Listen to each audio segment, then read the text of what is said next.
I'd like to thank you again for taking the time to answer your questions for us. Not a problem. If you don't mind, we'll jump right back into it. Go ahead, DJ. I'm worried about a coworker. What can I do? Well, DJ, contrary to the great work of the Canadian Labour Congress, we must recognize the warning signs and recognize when situations are high risk. Coworkers must move beyond this idea of minding their own business and breaking the stigma around domestic violence, really by talking to them or by interrupting isolation. Your goal should really be to open up the door for support by saying the right things. I believe you, you're not alone. There are many people who have gone through this before, just trying to merely stay positive. Are there any cases we can use as an example for understanding domestic violence in the workplace? Good question, DJ. Well, Larry Cornies of the London Free Press had excellent research on the relationship between Laurie Dupont and Mark Daniels in 2005 at Hotel de Grace Hospital in Windsor, when Mark Daniel, who had previously been disciplined by the hospital for harassment and had been diagnosed with a mental illness, had his conduct escalate. Hospital officials were confused and indecisive about how to deal with them, and this resulted in a murder-suicide.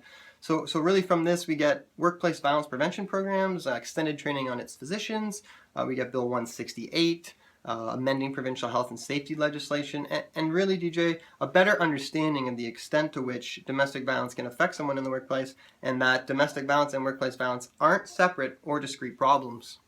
Excellent. How does domestic violence impact coworkers? Well, DJ, I think the most important thing here is that it reduces employee productivity. It increases absenteeism, replacement, recruitment, and training costs associated with it. Decreased employee morale is very important here, as well as liability costs. And let's not forget the strained coworker relations and the fear that it might tip over into the workplace for other employees. Are employers responsible for responding to domestic violence? Well, first and foremost, we have the Occupational Health and Safety Act now. So if an employer does become aware or reasonably aware that domestic violence would likely to expose a worker to physical injury that may occur in the workplace, the employer is actually responsible now to take every precaution reasonable in the circumstances to protect that worker. And I believe that's Section 3 of the Occupational Health and Safety Act. And really, they have a responsibility to educate workers about workplace violence prevention, provide resources, make information available to employees about legal counseling and safety planning resources, as well as posting a domestic violence resource list and enforcing the violence prevention policy, including domestic violence, within that employee environment.